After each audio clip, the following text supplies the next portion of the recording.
जय शिवराय मित्रांनो, तुम्हाला माहिती आहे का ब्रिटिशांविरुद्ध आपल्या महाराष्ट्रातील पहिला शेतकरी उठाव कुठे झाला? तर चला, मी आज चाललोय त्या गावाकडे. पेशव्यांचा पाडाव झाल्यानंतर इंग्रजांनी रय्यतवारी पद्धती लागू केली आणि शेतकऱ्यांवर तब्बल 50% कर लादला.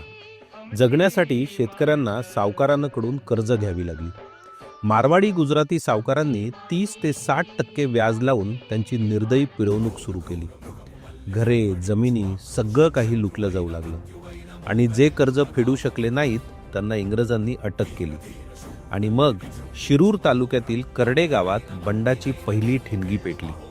शेतकऱ्यांनी सावकारांची घरे, वही पुस्तकं जाळली. इथूनच 1874चं दख्खन बंड सुरू झालं.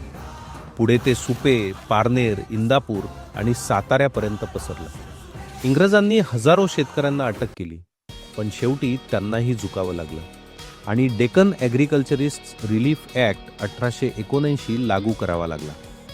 तर करडे या छोट्याशा गावाने 150 वर्षापूर्वीच जुलमी सत्तेविरुद्ध उभे राहायची हिंमत दाखवली. पुढील व्हिडिओ तुम्हाला कोणत्या गावावर पाहिजे त्या गावाचं नाव कमेंट करा.